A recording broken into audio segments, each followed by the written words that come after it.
actually, yeah, I guess just go ahead and roll. Oh, yeah. Okay. Here, let me get this.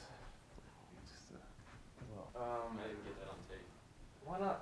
I stopped rolling. All right, start rolling. You roll? Yeah, I'm rolling now. Okay. Can you snap for me or something? Uh, Drop your hand. There you go. there. You both got that? Yeah. Okay. So yeah, just my questions aren't gonna be on the tape.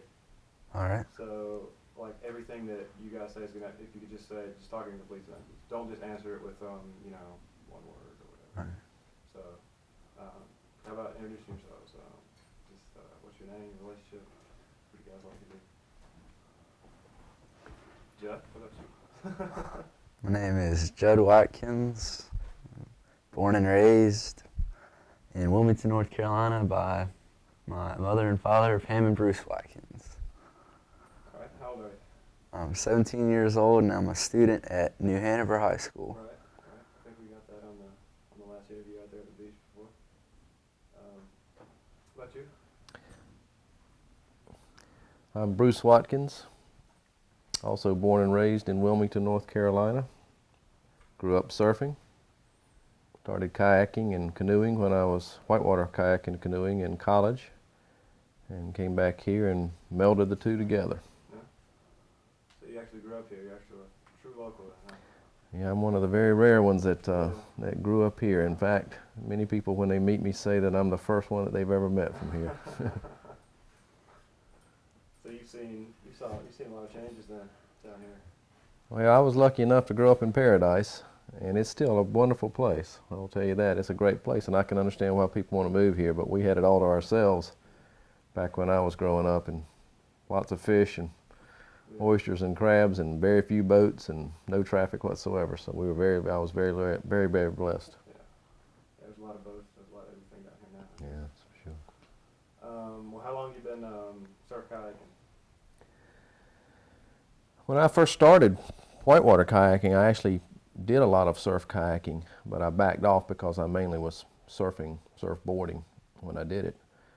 But when Judd was born, I continued to kayak in the whitewater up in the mountains and started Judd off very early. In fact, Judd ran the Nolichucky Gorge by himself when he was 7 years old, so he's been involved in it, always loved kayaking. And when the boats took a different design and became a planing bottom and picked up speed and we were able to surf with them, then we started surfing a lot more in the ocean when the boats were designed better.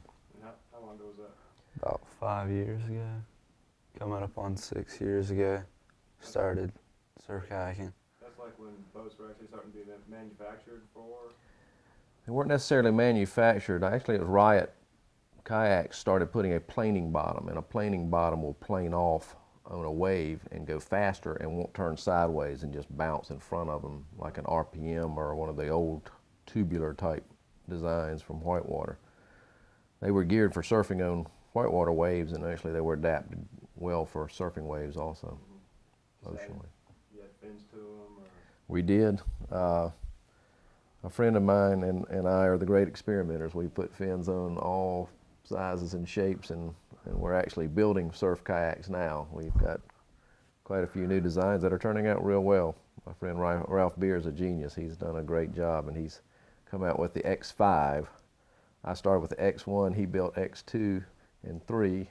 I built X4, and he's built X5, which is really way down the road. A lot of changes?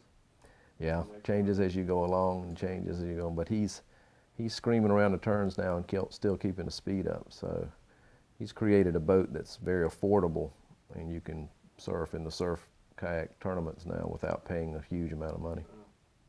I saw some of that. I saw two of his out there. I'm not sure which model it was, but it looks like the rake on those things. I mean, it's got a huge, it's like just an angle right there. I told him we'll call it the duck-billed platypus from now on. Pretty much it.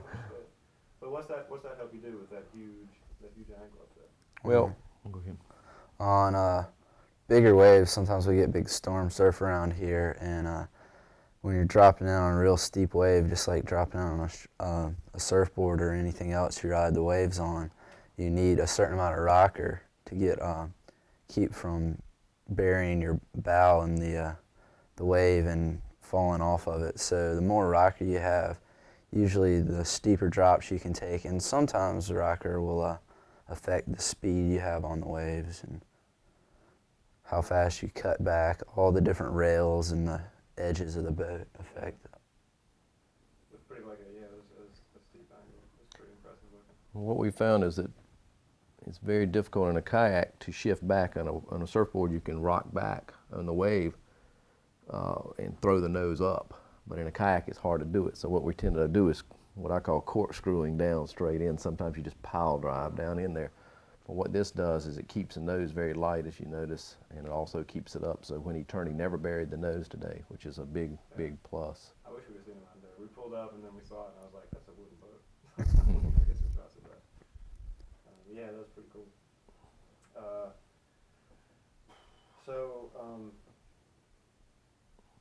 What are some of the changes that have happened in the sport of surf kayaking in the last? I guess you can't really say there's any changes because it just kind of just started.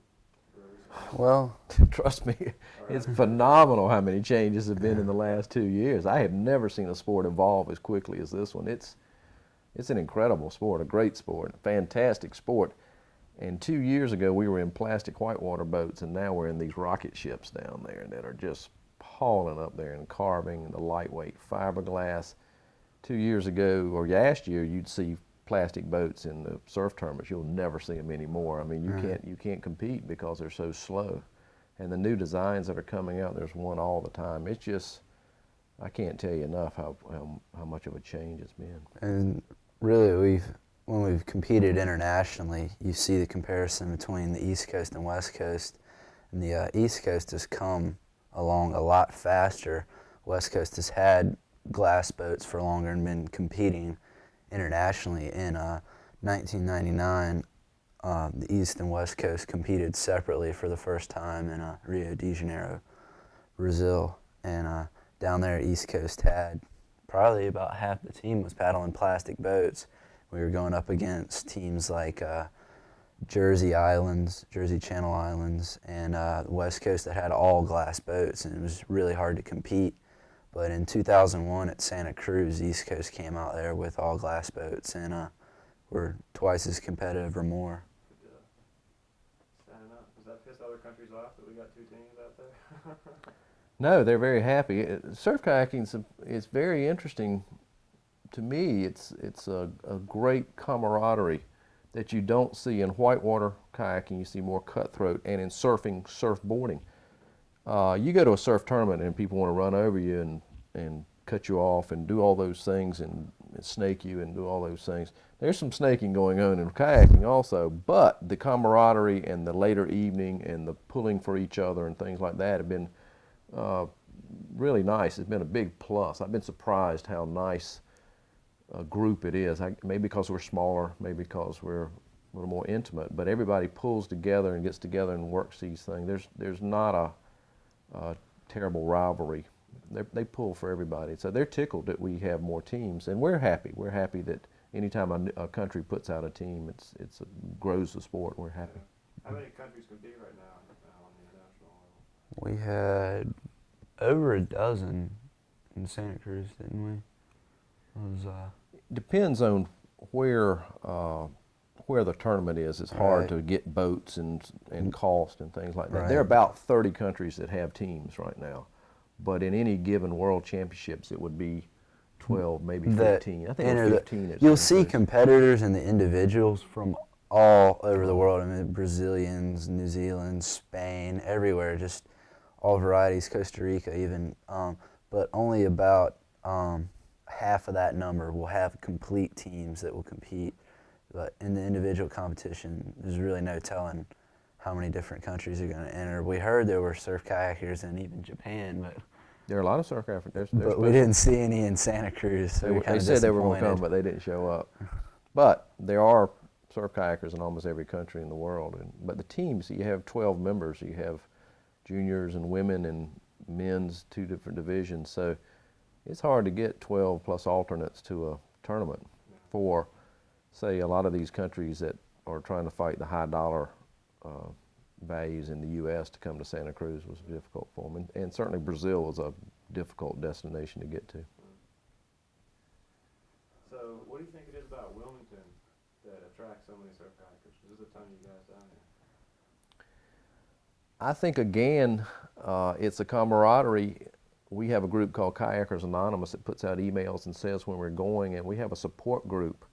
We have some older paddlers that help new people that are coming in that have whitewater boats. They don't make fun of them, you know, they help them if they have to swim. We help them in, and we get together, you know, have some parties together and get along real well and work together in that situation.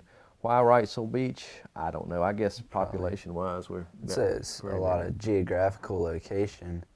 As you look up and down the coast, the only other good breaks right on the city are really in Florida, but Wrightsville Beach has better surf than most anywhere in Florida. As you get further north, it's colder water, less people want to go out. So we have warm water, good surf, and a city of decent size all in one. So get a good amount of surfers out there, surf kayakers and a lot of surfers. Wilmington's quite populated with surfers. Where's some good spots that you can take a day trip to? Is there any like prime breaks anywhere near here?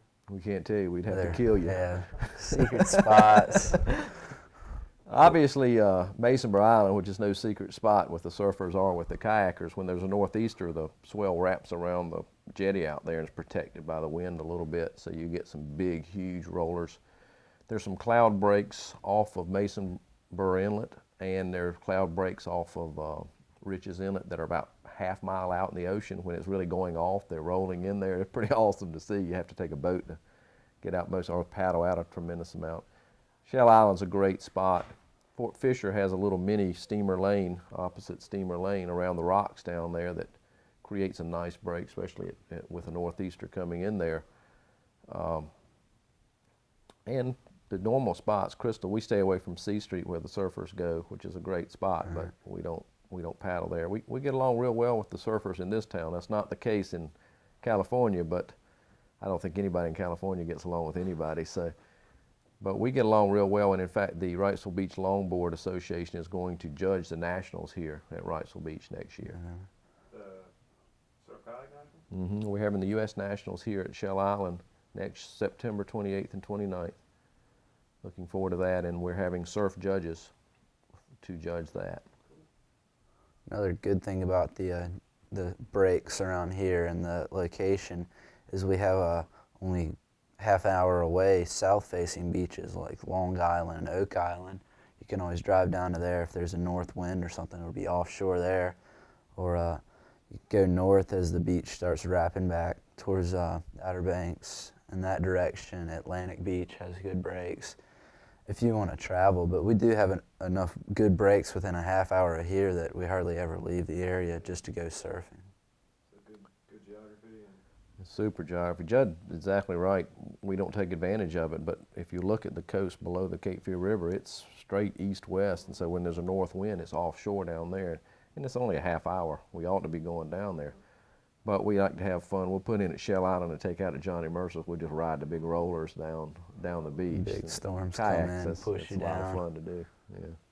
cool. So when did you get started surf kayaking? We both started at the same time, actually, about 5, maybe 6 years ago. I guess coming up on 6, wouldn't it be? Coming up on 5. Yeah, we came back from that trip out west and took those Somebody- boats yeah, out. somebody said, try out the boats and the surf, and got to it. And by the next year, we were both competing. So 4 competitive seasons now, up and down the East Coast on the circuit. So you took off pretty fast then. You both kind of jumped right up the learning curve.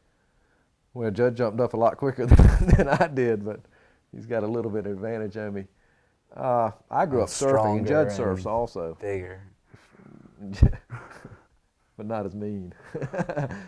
I grew up surfing, and that's a big plus because most kayakers don't know how to surf the wave, so that was a big plus. Judd grew up kayaking and surfing, and is a remarkably talented kayaker, just a naturally talented kayaker, and has the right mix of speed and agility and style and the aggressiveness that you need to go out there and compete. So he has really jumped to it. It's been a remarkable progress for him. Each year he just jumps light years ahead of other people. So it's been fun to watch. He blew past me, I guess, when he was about 15. He got better than me, so he hadn't looked back. So what have you competed internationally as well, right? Yes, I competed in Brazil and also in Santa Cruz. I was not on the team in Brazil. I was the coach of the team in Santa Cruz. Competed well in Santa Cruz. He ended up getting, what, 7th in the old fart class, wasn't it? That's true. 40 plus. Got lucky on the old fart class. Didn't do as well against the young bucks, but I guess I did okay on the old. The Masters, they call them. Masters division. So what'd you bring home in the Masters? I came in 7th in the Masters. About worn out by the end of the day. We did individuals at a Manresa beach, which was a beach break with a 12-foot beach break closeout. It just beat you to death. Sheer closeout, and that's a 12 feet measured off the back of the wave, and the faces were probably 18, 20 feet. Yeah. So it was quite different from what we see on the East Coast, even on storm surf. Too much work for me. By the end of the day, I about ran out of gas. So that's the difference in Judd. Judd's still going strong at the end of the day, and I'm running out of gas. What'd you come home with? In Santa Cruz, in the individuals, for juniors, I did quite well. I got first in the juniors international class. Also competed in the men's, and I think I ended up in the open. It's actually open now, so it's not just men. Anybody can enter in that class. I think I ended up finishing about 23rd in the men's international there. And then the team in Santa Cruz also did really well. The team finished in 3rd, which was 3 rounds. We had a team competition. 4 rounds. 4 rounds. Mm-hmm. So that's where you start with, of all the 30 nations, everybody puts out their best for the teams, and hopefully can come up with advance from round to round. You get points for, you never compete against your own teammates in international competition. You're competing against other teams, and that's how you get points. The better you do, the more points your team gets, and they add that up at the end of the day, and whoever's done the best advances to the next round. You take the top half. Who beat us? Jersey Islands and West Coast, U.S. West, who were both and the 2 teams that beat us in Brazil. And Brazil we as well. Brazil also, yeah. And Jersey. And Jersey is sponsored by their tourism board, and they all come in with the same boat and with the bags on the boat with their names on them and all that stuff. So they it's really the national sport, isn't it? In Jersey Islands. In Jersey, and they were real proud when they won the world. They beat the big West Coast. They actually have like team practices year round over there, and they take it quite seriously.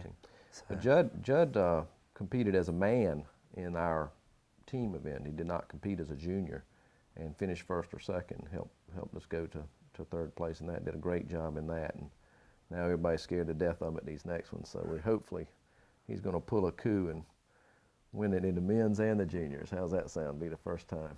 We'll see. Hold on just a second. Let me move your mic down a little bit. All right.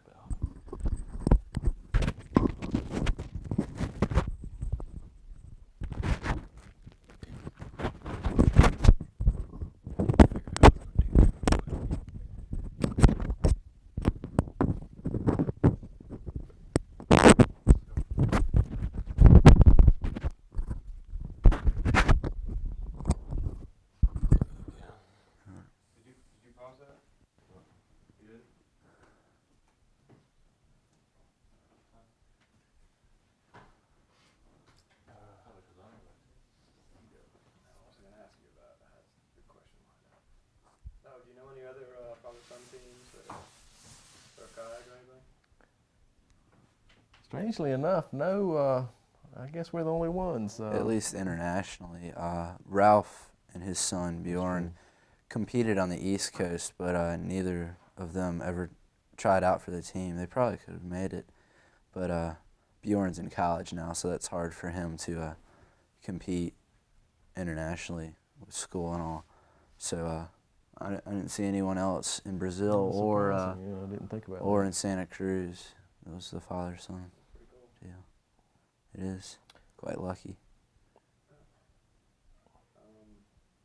Do you think that gives you an advantage? They're able to learn from each other? If he ever listened to me, If we get over our stubbornness towards each other and use each other as tools, the coaching can be quite useful. And we learn from each other. You know, he's the coach of the team, and he coaches everyone, especially me. But you know, he's also, you know, nobody's perfect out there, so sometimes I help him out too. And it can be. No question.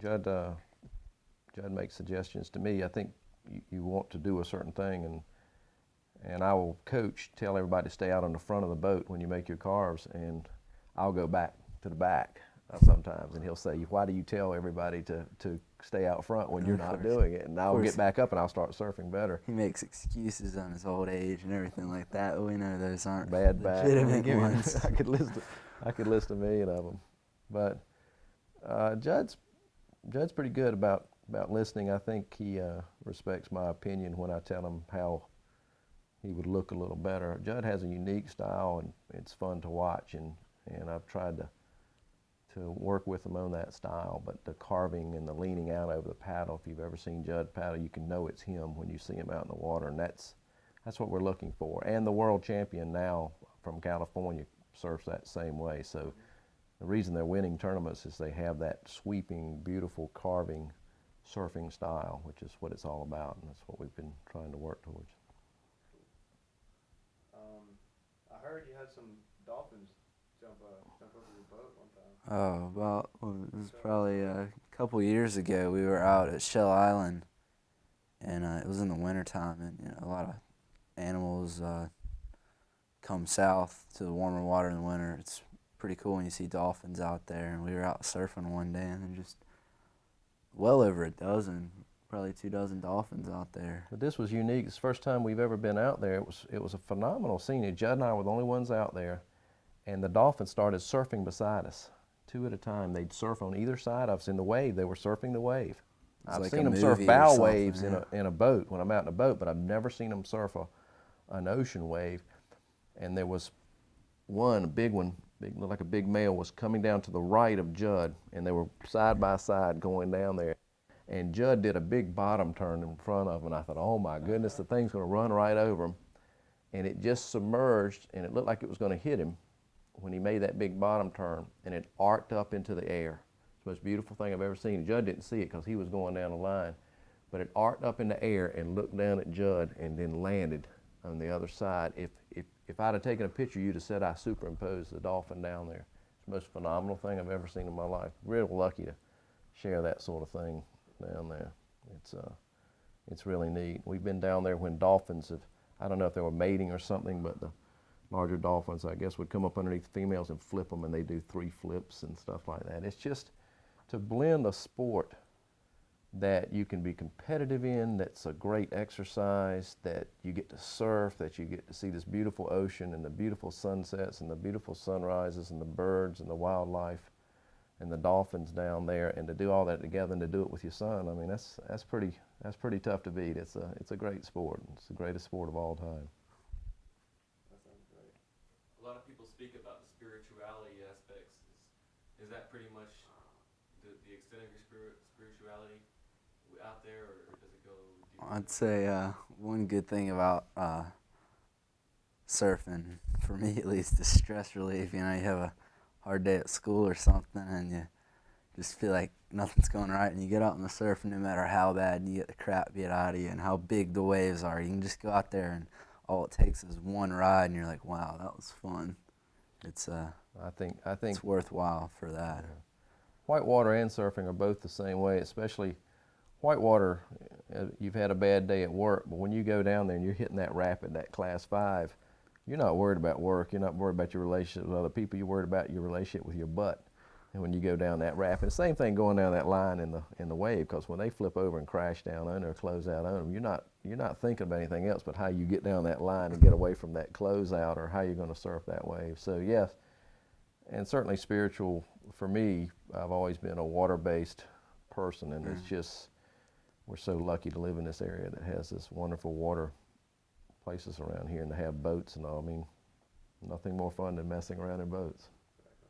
My dad's got a shirt that says that. That's right.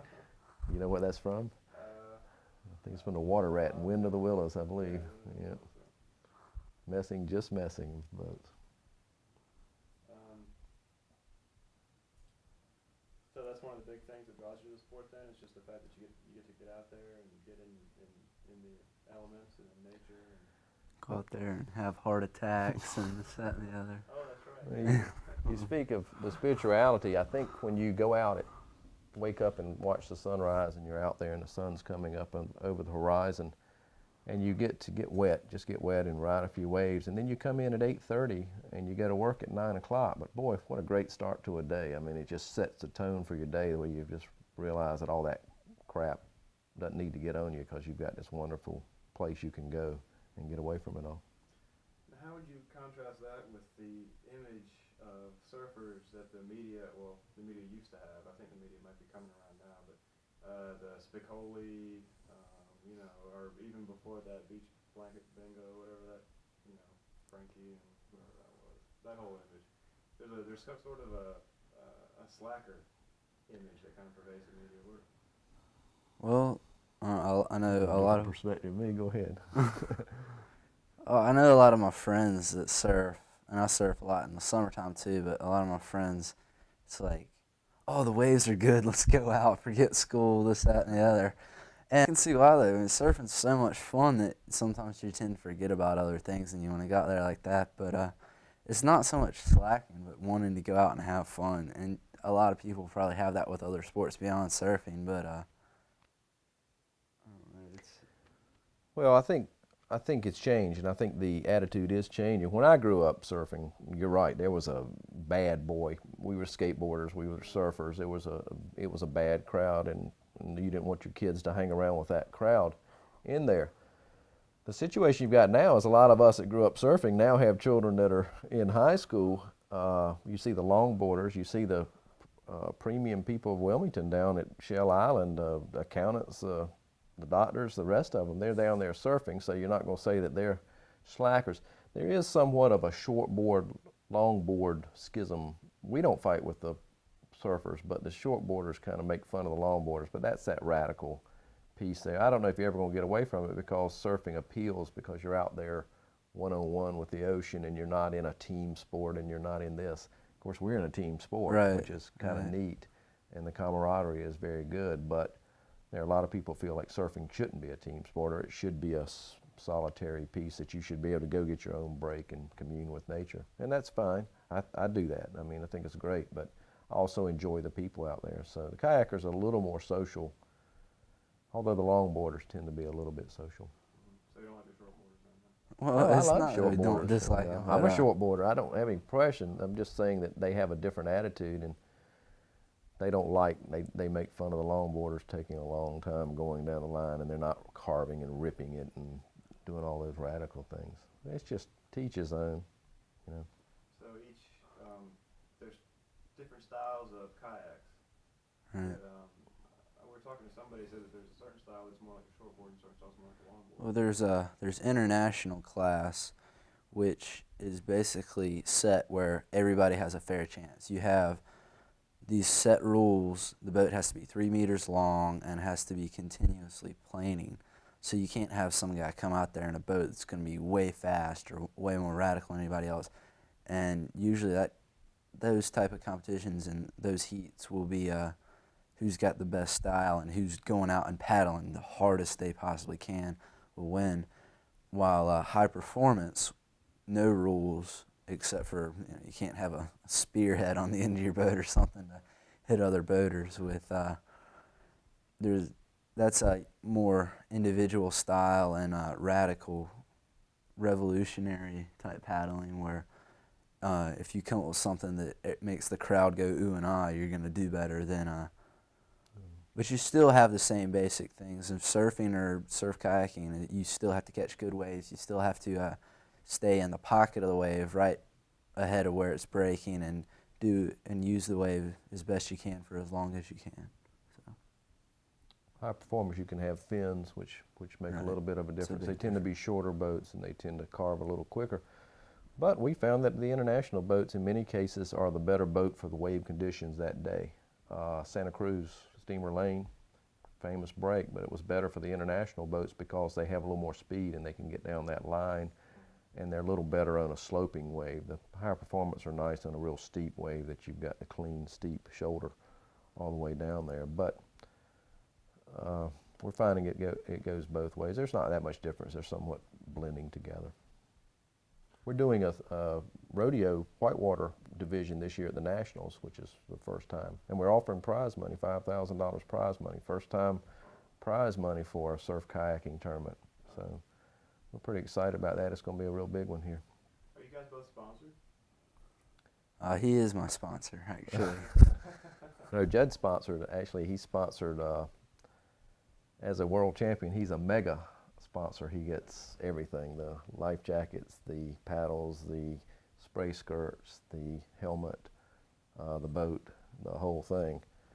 Am I sponsored? I don't know about that. The team also, the surf kayak team, or any U.S. team gets certain sponsors, and this past year we had gear sponsors, sunglass sponsors, paddle, everything like that. So it's not so much formal contracts with the team, but there's a lot of free gear involved. Actually, that may change this year. We're going more professional all the time. A lot of the money from the Nationals will go towards sending the team to Ireland for the next World Championships. In 2003.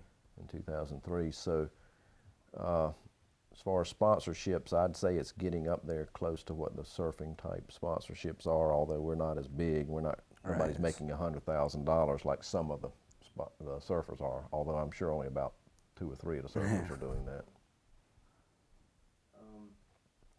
I saw you today. You were coming down the line and it was kind of closing out. You kind of hit it, kind of flipped over like that. What do you call that move when it's intentional? When it's intentional? Well, a lot of different moves in kayaking also kind of correspond with skateboarding or surfing. Your basic 360, your basic floater, an air, anything like that. I don't know if you're familiar with skateboarding, but when you take your skateboard and you're going along and you do a complete 360 with the board, it's called a kick flip, and that's essentially the same move with a kayak, except for your body stuck in it. So when you go up the peak of the wave, you have a lot of speed.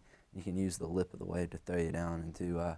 If it's in the water and you just kind of roll, it's a basic barrel roll. But if you're catching air, you can call it a kick flip. And there are other moves, cartwheels, which is when you do that, but you go vertical end to end instead of in a roll. So there are a lot of different moves in kayaking.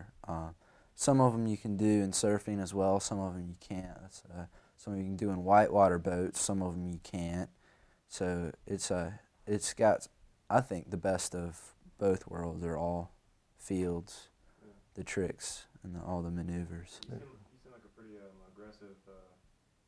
aggressive style out there. At least when we saw you out at Crystal Pier last year, you were ripping it up. Well, it depends on the wave conditions, and like we were saying with the boats, if you have fins on a boat, a lot of times you can do cutbacks and you'll see shortboarders throwing sprays and stuff. And in a high-performance boat with fins, you can do the same thing. On steep waves like we had last fall at Crystal, you can catch a lot of air. You can do real clean 360 spins. Just more speed, the better. I love going fast down the wave, and it's easier to do tricks when you have that speed. Cool. Anything else you guys want to add? Anything we didn't cover? Anything you guys want to add? I just want to add that what we're trying to do, or what we're seeing, is some of the rodeo paddlers bringing some of the moves to the surf, and some of the surf paddlers picking up some of these moves of the rodeo moves, and it's going to be real interesting. Again, this Nationals this year is going to blend them together. We're going to see the best of both worlds when they're coming in there. So we like the infusion of the rodeo whitewater moves into the surf, but they have to learn to surf. So the competition-wise, you have to surf the wave. So what we're looking for is that perfect blend of the whitewater paddler and the surfer who can put it all together and can ride that wave as good as a surfer can, and then throw these incredible moves, aerial moves, And I think with new materials and new boat designs and stuff like that, we're going to see this sport even move forward down the line. It's going to be incredible. Lightweight boats doing aerial donkey It's flips. a lot more exciting, in my opinion, than a race or slalom kayaking. I do as well, and whitewater rodeos. I do almost every type of kayaking, but surf kayaking is probably the most exciting spectator branch of kayaking, most spectator friendly compared to something like when you go to a whitewater rodeo. It's at a set hole or wave, and every person's on the same wave and doing different tricks, but it's still the same place. To go out on a beach is usually a better environment for competitions anyway, because everybody can go out and enjoy the sun. But watch people ride waves and be like, wow, how do you do that?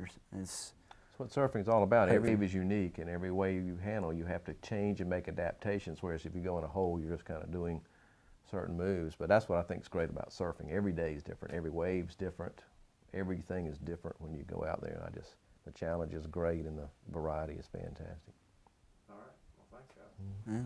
Lydia's here if you guys want to cook her in the lights for a while. Yeah. Start to sweat.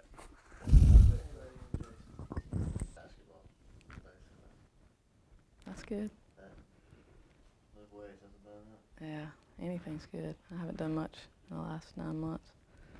So. But when I'm asking a question, my question is not going to be in the video itself. Right. So it would be like if you were making a statement, if you would. Like the question I asked you, just rephrase it. Right. Put them as you were saying. Gotcha. Gotcha. And look at me when you're talking. Don't worry about the camera. Okay. Because it gives more natural. Nobody's going to see this anyway, so. Nobody's what? Nobody's going to see it anyway, so don't. Well, Oh, okay. Well, dog. That stinks. maybe you would see WTV. Right. If we do it right. So we're trying to. We're putting enough time in to do it right. Yeah. Is Bill Bullduke? Is he the supervisor? That's what I thought. Yeah. That's cool. Supervising. Sort of. Yeah. Well, he's not badgering us. He's grading you, I guess. Yeah. That's pretty cool. Holds our future in his hand. Really? In this class. The whole grade for the class is just. Wow. Well, and the one we're doing the one on Shell Island. Mhm. Yeah, that was a bummer about Doggy Beach. Which part? Sorry? Which part was the bummer? That the dogs can't have a beach anymore. I have 2 dogs, so, and they really liked it down there.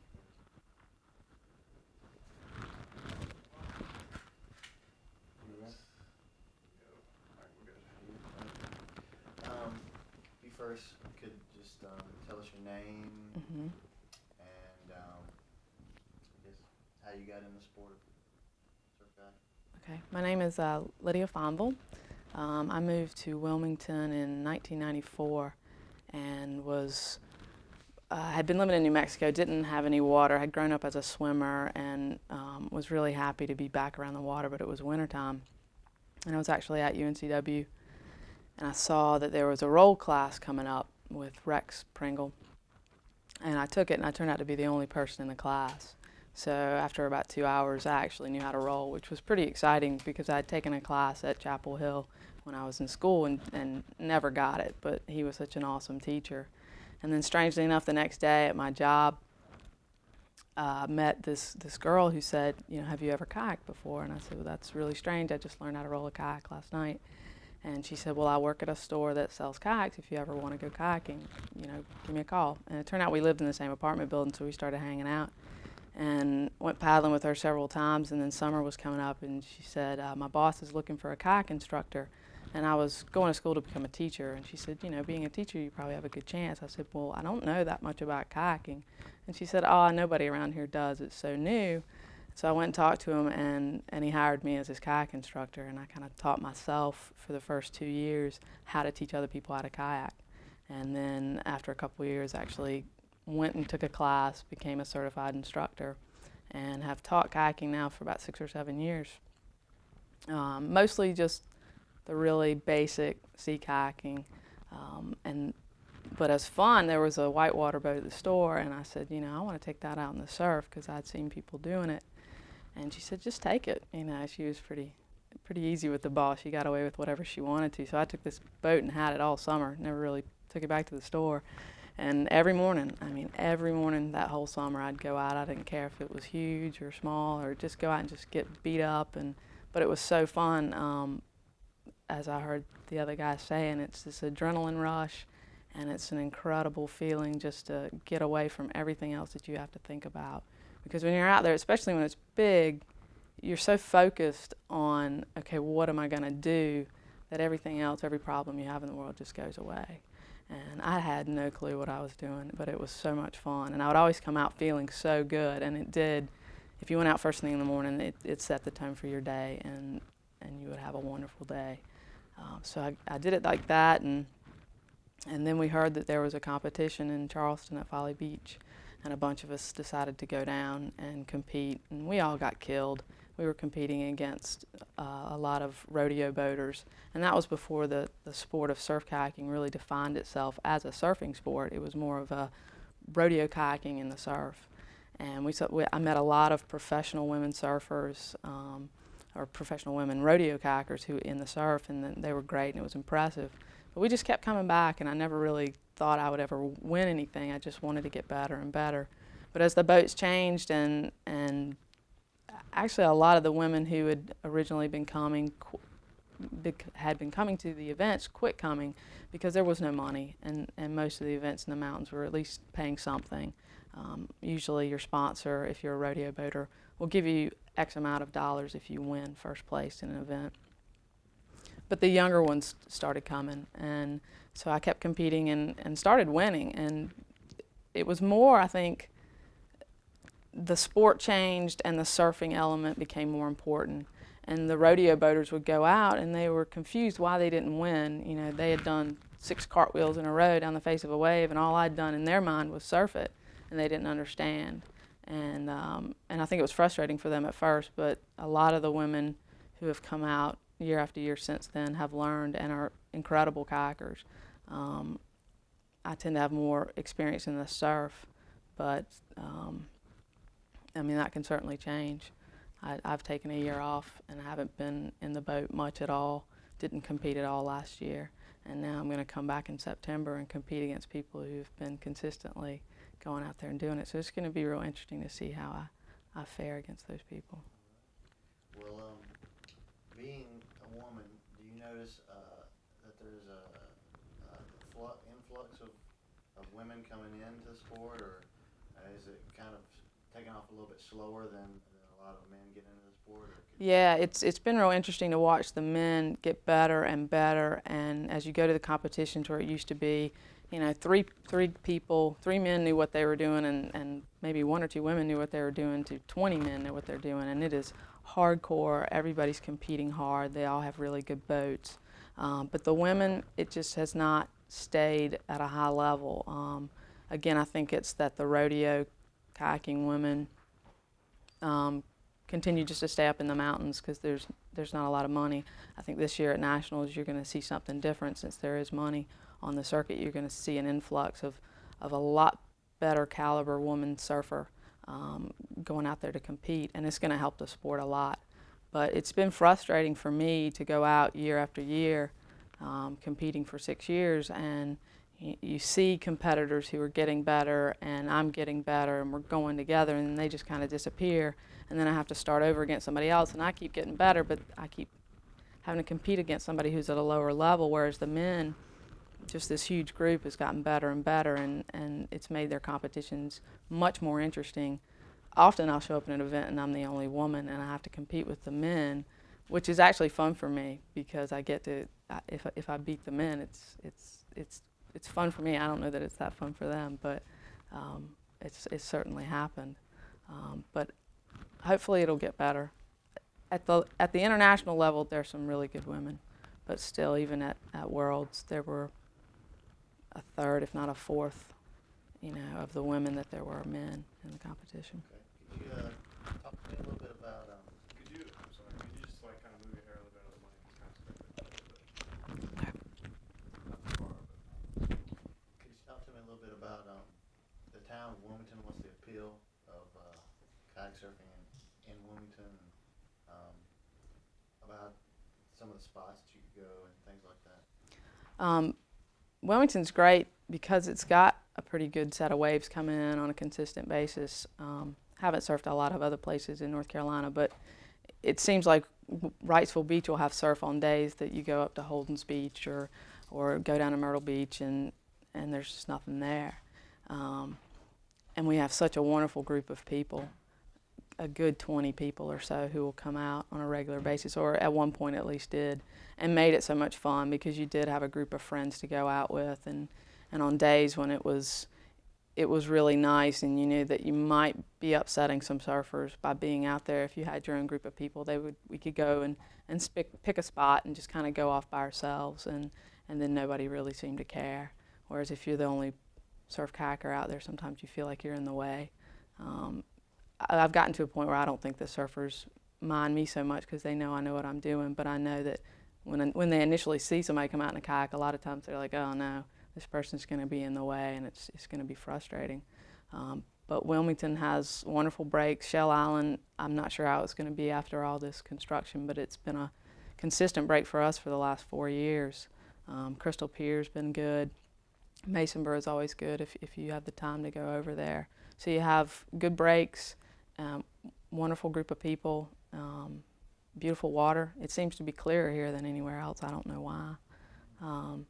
But I would say that's the appeal of Wilmington.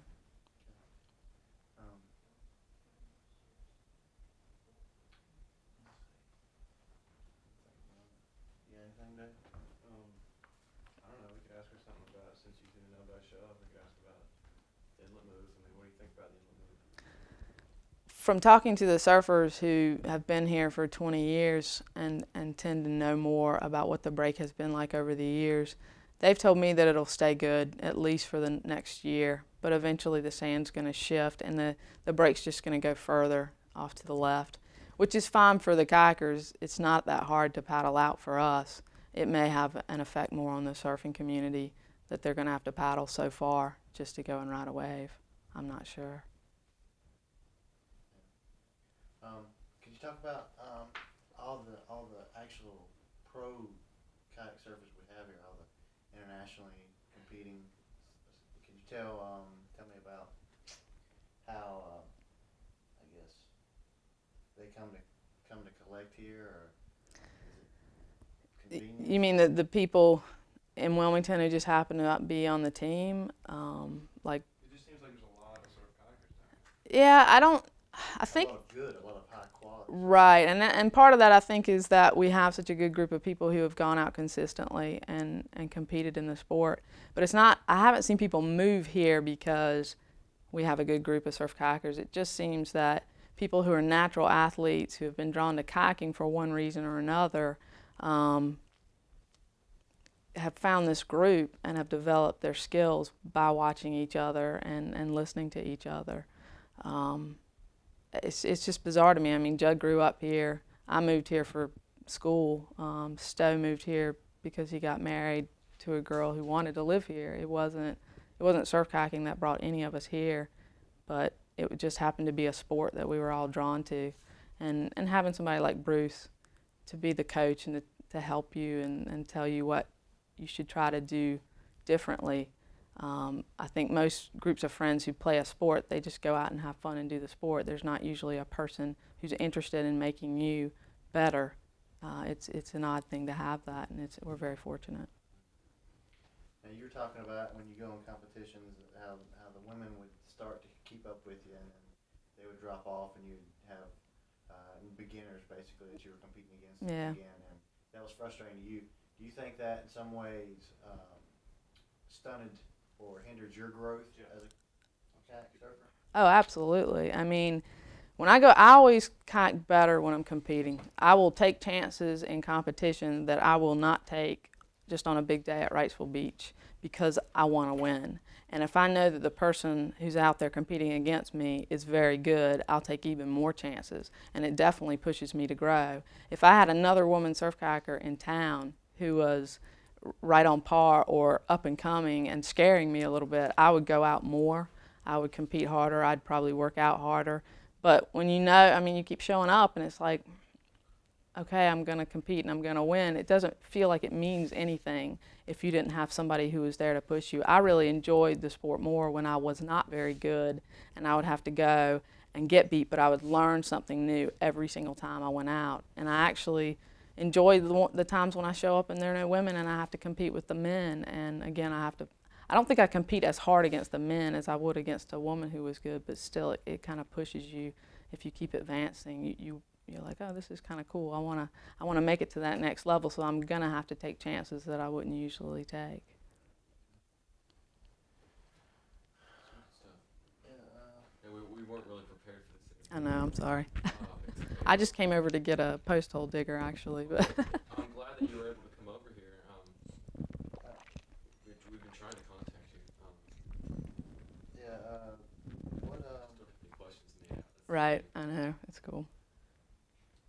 is there anything that you want to talk about that you could? Well, if you want to hear about Brazil, there are some interesting stories. That's what I was trying to. Yeah. Have they told you anything about our? Brazil was really cool.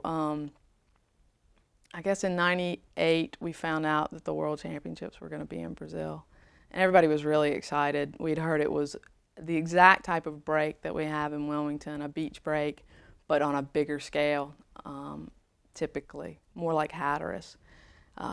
So we knew we were going to get good waves, and we were going to have a good competition. And it's just such a neat place. Oh, Brazil! Everybody had these great ideas of what a neat place that would be. So a lot of people who might not come to a competition just in California wanted to go on this trip. So we knew we'd have a lot of competition. But we were not expecting the third world problems that we ran into, which in the end made the trip very interesting, but at the time made it very frustrating. We shipped our boats via an air carrier without us, a shipping company, because we had gotten tickets out of Wilmington and were unaware that we could not put the boats, because of their length, on the plane that flew out of Wilmington. That was our first mistake. When we got to Brazil, there were some issues with customs, and they would not give us our boats. They said that we were trying to import the boats and that we had to pay import tax. We didn't know what that meant, and we wanted to just get our boats and go and practice. We only had 3 or 4 days before the competition was to start. And the guy who was advising us felt that if we did things right, if we worked through the system correctly, we could get the boats and not have to pay a lot of money. Well, we spent 3 days sitting at customs, so we didn't really get to experience Rio de Janeiro or go outside of the city. We sat in customs every day for 3 days. And finally, the word came down, you're just going to have to bribe them. So we had to give them about $500 US to get our 6 boats out of customs. And competition's the next day. I also had a personal issue. Well, both Judd and I had some physical problems. One, we'd been on a plane for about 28, 29 hours getting down there, and it just really kind of worked my back. And the day before competition, my back just went out. And so I'm like hobbling around, can barely walk. Judd has eaten some food that he shouldn't have eaten. He's been throwing up for about 3 days. So we've run into all these things that we didn't really expect. The day before competition, there was a chiropractor who was married to one of the West Coast team who offered to fix my back for free. And she did, and it was the first time I'd ever had that experience, but it worked. I was actually able to go out the next day and compete. On top of that, I'd never been in an international class boat, but once at Wrightsville Beach for about 30 minutes. And it is, if you're a surfer, it's the same difference of going from a shortboard to a longboard. It's totally different. It's controlled in a totally different manner. And so here I am, I'm going out and surf that's decent sized. I've never really spent any good time in this boat. My back is killing me. I haven't had a chance to practice at all, one because of my back, two because we didn't even have our boats. And now I'm paddling out, and I was just like, it was team competition at this point, and I didn't know how I was going to do. But most of the women set up a little close into the beach. There was an outside break that was a little bigger, and I went ahead and paddled out to it and figured that was my best chance for getting points. And I took off on the first wave, and it was awesome. It was a great ride. And I was like, okay, this is pretty cool. It's not so bad. I think I can do this. And I ended up winning that heat and subsequently won every single heat in an international class boat throughout the competition, and was very, very surprised. I did not do as well in the high performance as I expected to do, but did great in the international class, in both the team and the individual competition. And then another funny thing happened. We were, it was a couple of days in the competition. It was supposed to be the first day of individuals, and it was just horrible. It was like a nor'easter day in Wilmington, and the waves were actually blown out and just looked horrible. And they were saying that maybe we shouldn't compete at all, but they had really delayed the competition a few days, and we didn't have a lot of extra time. So they said, well, the waves don't look that big, but they're really messy and they're going to be hard to ride. We don't want to sacrifice the men who are the premier part of the sport. We'll save them for tomorrow. So they sent out, as we all said, the women, the children, and the old people out into the surf, and it just got bigger and bigger throughout the day, and it was just monstrous. And there were people dropping out because they didn't want to compete in it. There were people coming out of boats. There were boats broken. I mean, it was just horrifying. But we all went out, and actually one woman, Alita Miller, who was a pretty famous rodeo kayaker, who's known for taking chances, she was the first person, man or woman, to go out to the outer break during this horrible, just washing machine waves. And she caught the biggest wave of the day, got tossed end over end. Thank God she was a rodeo boater, because she was going end over end in her kayak. Somewhat maybe she was controlling it, but I don't think any of it was really intentional. But she managed to land the boat and surf in and got the first 10 of the day, a perfect score. But it actually, in the end, hurt her because she was so freaked out afterwards. I don't think she really wanted to go out and surf the big break because she scared herself. But it was so impressive. Everybody was just blown away. I mean, she's a very, very talented person. But it didn't make any of us, men or women, feel too good about going out there. But we did it. And thank God in the international boats, it's a lot faster and you can get out. But there were many times when I thought I was going to get crunched. And I got through that day. And then on the last day of individual competition, it was still big, but it cleaned up a lot. And it was neat. I don't know what surfing competitions are like because I've never been to a board surfing competition, but they'd spent an incredible amount of money. They had a 3-story stage on scaffolding with the judges on the top. They were announcing it loud enough that 100 yards out in the surf, you could hear your scores as you surfed. So you knew where you were in the competition, which I've never had that benefit. Usually you're not sure, did I do better than that person? You can't see everybody else surfing. And I was listening, and I was in 4th place. There's about 20 minutes per heat, and there were about 5 minutes left, and I was in 4th place, mostly because you have to get 3 waves, and I'd only taken 2 so far. And so I just went out to the outer break and said, I'm just going to go for it again. This is my only chance. And I could see the guys on the beach going, what is she doing? If a wave doesn't come, she's not going to score, and she's going to lose. And this big wave came, and I was like, okay, this is it. And I took it. And it wasn't the hugest wave of the day, but it was pretty scary. And I surfed and carved on it a little bit and went to the beach. And I was a little disappointed. I thought it had closed out on me too soon. But when I was paddling back out, you can hear the Brazilian guys sing black, which was the color that I was wearing. The score is 6.52. That puts her into the lead. And it was like, oh my God, there's now 2 minutes left in the competition.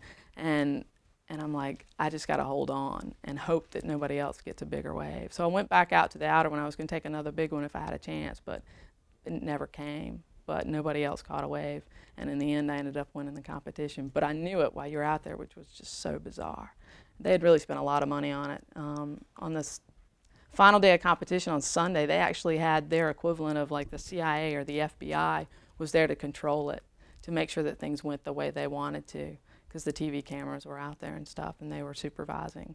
I think the government had spent ungodly amounts of money, not just on our competition. There were 4 competitions. There was this one, I think maybe a wakeboarding competition, a surfing competition, and something else. And they were going to use the stage for all of these competitions. But it was a big tourist draw for Brazil, apparently. I don't know that we did them any good, but it was pretty interesting. With 2 minutes of tape left, can you just talk about how you maybe met everybody in KA or so?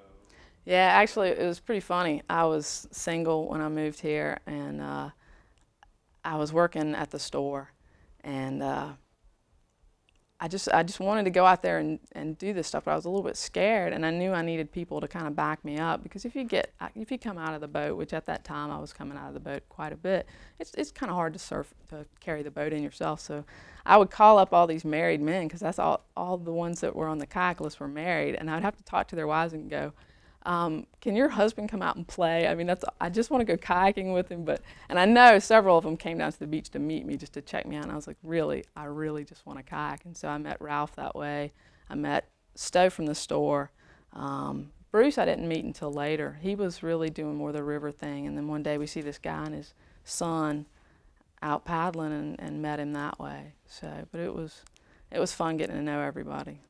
But I had to call. I had to make the effort to meet these people. Yeah. Cool. Sounds good. Anything else that, coming from her perspective, being a female in the sport? If we had time, I would. We weren't planning on. That's fun.